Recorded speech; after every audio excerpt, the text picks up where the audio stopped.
নমস্কার বন্ধুরা, আপনাদের সবাইকে স্বাগত জানিয়ে আজকে আবার একটা নতুন ব্লগ শুরু করছি। আজকে আমাদের বাড়িতে মনসা পুজো আছে, সেই জন্য তাড়াতাড়ি ঠাকুর মশাই চলে এসে পুজো হয়েও গেল প্রায়। এই যে হয়ে গেল তো আমাদের এই বর্ষার সময় 4টে মনসা পুজো আছে। মনসা পুজো করতে হয় দশগড়া, থাপন আর ঢেরা পাল্লা, চচ্চড়িটা বাকি আছে। তারপর সব হয়ে গেছে, খই দিতে হয়। পুজো তো হয়ে গেল সকাল সকাল। এবার নিচে যাই। নিচে তো মানে হাজার একটা কাজ, আর বাঙালিদের 12 মাসে 13 পার্বণ কোথায় আছে। তো এই মনসা পুজোর পর আর একটা মনসা পুজো হবে, সেই দিনটা আবার সারাদিন ভাত খেতে নেই, সারাদিন পিঠে খেয়ে থাকতে হয়। ও কাকিমা, এবছর পিঠে চচ্চড়ির দিন তোমাদের বাড়ি যাব। এই যে আলু ভাজা করা হয়েছে, আজকে আলু ভাজা দিয়ে মুড়ি খাওয়া হবে। আর মনসা পুজোয় মাছ খেতে আছে, মাছ খাওয়া যায়, আর ডিম মাংসটা খাওয়া যায় না, তাই পপি কিচেনে আজকে মাছের রেসিপি হবে। ও দাদু, বলবি তো। দিদি আমাকে টাকাটা দিয়ে এলো, তুমি দিদিকে টাকা দিয়েছো রাখি পড়েছিল বলে? ক টাকা দিয়েছো? আমি এখনো খুলে দেখিনি। 3000 টাকা? 3000 টাকা তো দুটো শাড়ি হয়ে যাবে গো। হ্যাঁ 3000 না, 3 দিয়ে দুটো শূন্য, 300। 3 দিয়ে দুটো শূন্য। তার মানে 300। দাদু ভালোবেসে যেটা দিয়েছে সেটাই অনেক নাকি? তাহলে তোকে তাহলে আমি তাহলে আবার দেবো একদিন। আমাকে কত দিবে? দিদি কি কিনবে 300 টাকায়? ওই যে দাদু বলেছে এক রঙা শাড়ি কিনতে। তাহলে আজকে যাবো। এক রঙের বলতে কি, এনিরা যেমন এই এখানে একটা আলাদা, ওখানে একটা আলাদা, সেটা নয়। এই যেমন ওই তোর যে কাপড়টা দেখ, ওই গোটাটাই ওরকম চেক পে গোটা, সেটা ভালো আছে। হ্যাঁ ওরকম বলছে। কি কালার নেবো? তোমার যেটা পছন্দ, আমি আর কি বলবো। তাহলে দিদি আজকে যাবে তো? হ্যাঁ তোমার যেটা পছন্দ। দাদু পয়সা দিয়েছে, তাতে 10-15 টাকা আরো লাগলে দিয়ে দেবে। বেশি লাগে দেওয়া তো বন্ধুরা ভালোবেসে দাদু দিদিকে টাকা দিয়েছে। দিদি কিনতে যাবে শাড়ি, আর আমার ননদও তো রাখি পরিয়েছিল, ননদকে এখনো কিছু দেওয়া হয়নি। তাহলে এক কাজে দুই হয়ে যাবে, দিদির সঙ্গে আমিও চলে যাব, বোনের জন্য একটা শাড়ি নিয়ে নেব। দেখা যাক বিকেলবেলা যদি সময় হয় যাব। এই যে কাতলা মাছ তো আগেই কাটা হয়ে গেছে আজকে, আর কাতলা মাছের মাথাটা দিয়ে মুগের ডাল হবে। তো এবার রান্না বান্না শুরু করে দিই, তাড়াতাড়ি খেয়ে দিয়ে আবার বিকেলবেলা যেতে হবে। ওরা তো তুমি যাবে আমাদের সঙ্গে দোকান? তুমি পছন্দ করে কিনে দিবে? না না, আমি পছন্দ না, তোদের পছন্দ হলে হবে, আমার কি আর কি, আমাদের বুড়ো লোকের কি পছন্দ ভালো হবে? বাবা মনসা ঠাকুরের প্রসাদ নিয়ে চলে এসছে। আর চিড়ে খাবে নি? খই না না না, ঠাকুরের প্রসাদ। আজকে ঠাকুর আমাদের মা মনসার পুজো। এই পুজোটা খুব মানে সতর্কভাবে পুজো করতে হবে, খুব নিরধারা। যদি কোনো কিছু হয়, মা মনসা দেখাবে। কেউ তো আবার তোমার গোলায় জড়ি ধরলো, অথচ কামড়াবে নিছে, তোমাকে ভয় দেখাবে। যেন মনে হচ্ছে গভীর চিন্তিত। দেখো গালে হাত দিয়ে আছো। চিন্তা তো সব সময় থাকবে মানুষের। তোমার কিসের চিন্তা? আরে আমার কি চিন্তা না চিন্তা আমি বলবো? আমি তোকে বলবো? এই বয়সে তোমার আবার কিসের চিন্তা? আমার যদি কোনো কিছু চিন্তা থাকে।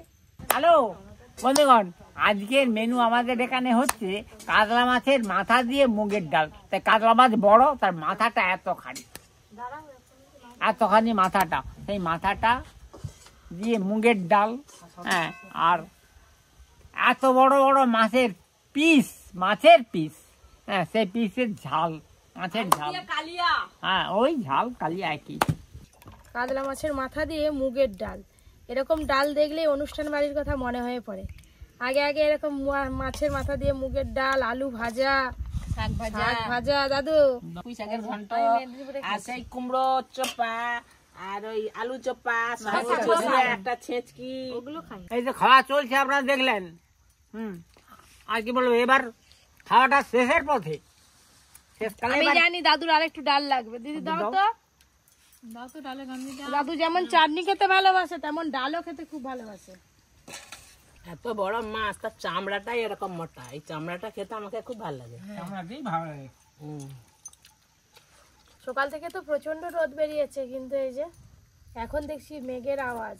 দেখা যাক বিকেলে কি করা যায়, কোথায় কি যাওয়া যায়। দুপুরে তো রান্না বান্না হওয়ার পর খাওয়া দাওয়া হলো, আপনারা দেখলেন। আমাদের ঘরে যে সোফাগুলো তৈরি হয়েছিল, তো তো সেইগুলো এখন এই যে গাড়ি ভর্তি হয়ে চলে যাবে রেস্টুরেন্টে, ওখানে গিয়ে পাওয়া লাগানো হবে। এই যে গাড়ি এসে গেছে, সবে 3টে, এক খেপে যাবে গো, এক খেপে তো যাবে নি। আজকে আমরা যেমন বলছিলাম বিকেলে কেনাকাটা করতে যাব, কেনাকাটা তো করবোই, তার সঙ্গে রেস্টুরেন্টে একটা পিকনিকের ব্যবস্থা আছে, মানে ফিস্টের, সব ছেলেরা মিলেই করবে, কিন্তু আমরা বাদ যাবো কেন, আমরা বলে যে আমাদেরকেও খাওয়াতে হবে। আমরা খাওয়া দাওয়া করবো না, ওখানে রান্না বান্না হবে। আর এই যে পাওয়াগুলো আরে লাগানো হবে, ওখানে বেশ কিছুটা সময় থাকবো আজকে। 3 4 পর জানলায় বসে বসে কি হচ্ছেটা কি? ও পরি, তুমি আজকে বুলু যাবে নাকি মা? ও পরি, বুলু বুলু, আজ আমরা এক্ষুনি বুলু যাবো। 1 2 পরি একটু বকে দাও তো, একটু বকে দাও। হ্যাঁ, সব ছেড়ে আমার ওইটাই লাগবে তোমার। হুম, বাবা গাড়ি তো ভর্তি হয়ে গেল। একদম ফাইনালি আমাদের গাড়ি লোড হয়ে গেছে, এবার সোজা চলে যাবে আমাদের রেস্টুরেন্টে। আপনারা তো দেখলেন সব সোফা আরে যা কিছু সব লোড করে চলে গেছে রেস্টুরেন্টে। বিকেলে টুকটাক কাজকর্ম সেরে আমরা বেরিয়েছি যাবো বলে। তার আগে চা করছি, একটু চা খেয়ে তারপরে যাবো। আর ওখানে আজকে পিকনিকের ব্যাপার আছে, সবাই মিলে খাবে। আপনাদের দাদা ফোন করে বললো হাঁড়ি কড়া খুন্তি ছাঁকা সব কিছু নিয়ে যেতে, সব কিছু রেডি করে তারপরে টোটো করে নিয়ে যাবে। তো বন্ধুরা, বাবা আর মা তো পরে যাবে, রাত্রিবেলা এসে নিয়ে যাবে। তারপরে পরি আছে, গিয়ে আমার ওখানে অনেক কাজকর্ম আছে, পরীকে নিয়ে সব কিছু করতে পারবো না, যার জন্য পরীকে রেখেই যাচ্ছি। তো একটু পরে আমার কাজকর্ম সারা হয়ে গেলে আমি চলে আসবো। টোটোতে সব কিছু লোড করা হয়ে গেছে, কিন্তু ওভেনটা আমাদের খারাপ হয়ে গেছে, ওভেনটাই নেওয়া হয়নি। তাড়াহুড়ো করে কি নিয়েছি কি নিইনি মনে নেই। তো এই যে এইটার মধ্যে সব কিছু আছে, ছোটোখাটো জিনিসপত্র, আর এখানে হাঁড়ি কড়া নিয়ে নিয়েছি। অর্জুন কোথায় বসবি? সামনে।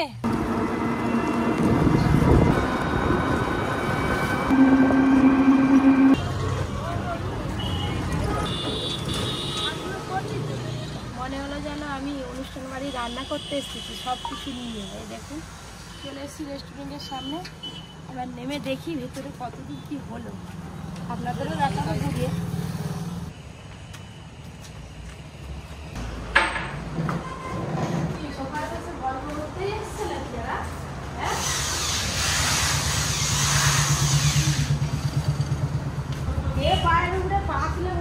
দেখছি এসি ঠান্ডা।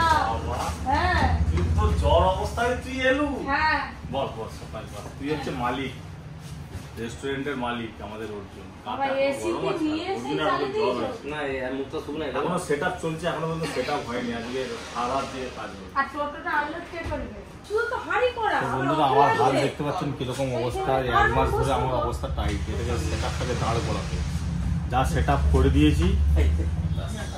এবার মোটামুটি 15 আগস্টের পরে চালু হয়ে গেলেই আমি অনেকটা রিল্যাক্স হয়ে যাবো।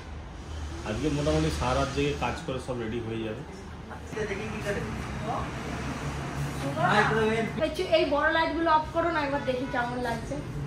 সুইচ ওই তো ওখানে সুইচ আছে, দাও। কারণ এই বড় লাইট গুলো তো সবসময় জ্বলবে না। বলো দেবো। 4টে যে বাল্ব ঝুলানো আছে, 4টেই কিন্তু সুন্দর লাইট হয়েছে। কালকে যে হাঁকা ছিল না, তাকে বাপন বললো যে বড় লাইট গুলো আর প্রয়োজন লাগবে বলে আমার মনে হয় না। যাই হোক, এসি রুমটা আপনাদের দেখিয়ে দিলাম, এখনো টেবিল পাতা হয়নি। তো সোফার পাওয়া লাগানো হয়ে গেছে, ঠিক আছে। ভেতরে তো সোফার পাওয়া লাগানো হয়ে গেছে। চলো বাইরে চলো, এবার বাইরেটা দেখি। তো এই হচ্ছে কিচেন। তো ওই যে মাইক্রোওভেনটা নিয়ে আসা হয়েছে, আর আপাতত বিশেষ কিছু আনা হয়নি। এই যে এখানে 3টে থাকে, 2টো র্যাক করা হয়েছে। আর একটা মাইক্রোওভেন আছে। আর স্টোর রুমের ফ্রিজগুলো এলো কিনা দেখি। ও বাবা, ডবল ডোরের ফ্রিজ চলে এসছে। এই যে এখানে একটা ডবল ডোরের ফ্রিজ আছে, আর এটাও একটা ফ্রিজ, এটা একটা বড় ফ্রিজ এখানে রাখা আছে। এখনো কারেন্টের কাজ চলছে, তো দেখা যাক কতক্ষণে শেষ হয়। আজকে সব শেষ হয়ে যাবে কাকু, আজকেই শেষ করে দিও তো, আর হাতে সময় নেই। হ্যাঁ, যত রাত হোক খাওয়া দাওয়ার ব্যবস্থা আছে, খাওয়া দাওয়ার চিন্তা নেই, ঠিক আছে? খাওয়া দাওয়া করে নেবেন, সব কাজ গুছিয়ে তারপরে যাবেন। আর এবার যেটা সব থেকে আমার পছন্দের জায়গা সেটা হলো খড়ের চালের মাচা, তো ওইটা আপনাদেরকে দেখিয়ে দিই। এই তো কাকু তুমি আছো, ভালোই করেছো না, আমাকে যেতে দেয়নি হ্যাঁ তুমি এতদিন ধরে কাজ করতে থাকো, আজকে লাস্ট দিন খাওয়া দাওয়া করে যাবে।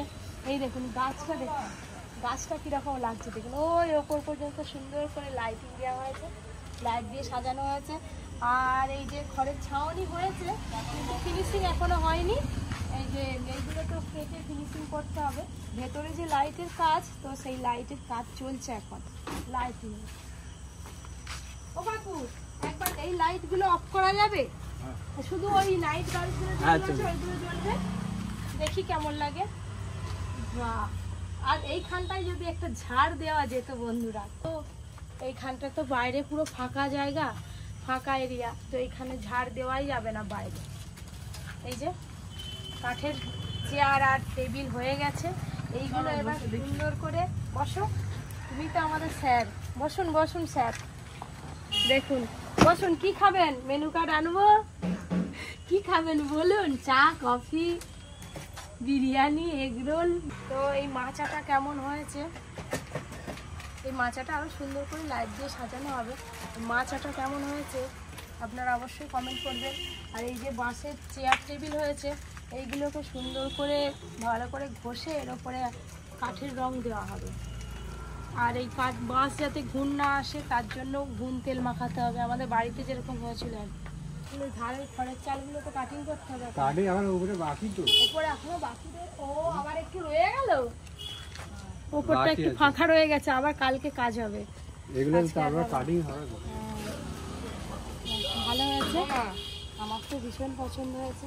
আর যেখানটা নন এসি ওইখানটায় আপনাদের তো দেখানোই হয়নি, আমি আগেই এসিতে ঢুকে তারপরে বাইরে দিয়ে ওইদিকে চলে গেছিলাম। নিচে কার্পেট পাতা হয়ে গেছে, এই যে এই দেখুন চেয়ারগুলো দেখুন, এবার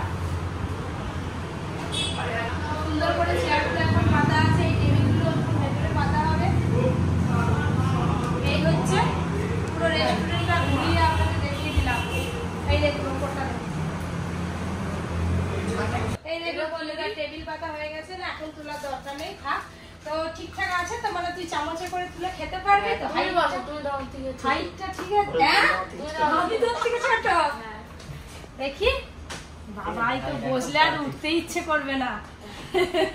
মনে হচ্ছে এবার যদি কেউ এসে বলে কি খাবো, আমি তাহলে বলতাম বিরিয়ানি, এগুলো বেশ এইখানে সাজিয়ে দিয়ে যেত, খুব ভালো লাগতো। চিকটা তুলে দেবো পারিকু ভাই, চিকটা তুল, একবারে না, এরকম করে চিকটা তুলে নিলাম। টেবিলটা দেখুন, টেবিলটা কিন্তু সুন্দর ম্যাচ হয়েছে, টেবিলের কালারটা আর সাথে সোফার কালারটা, এইটারও ম্যাচ হয়েছে। দেখো এইটা তো আমি আর বেশিক্ষণ থাকবো না এখানে, এই যে সবাই মিলে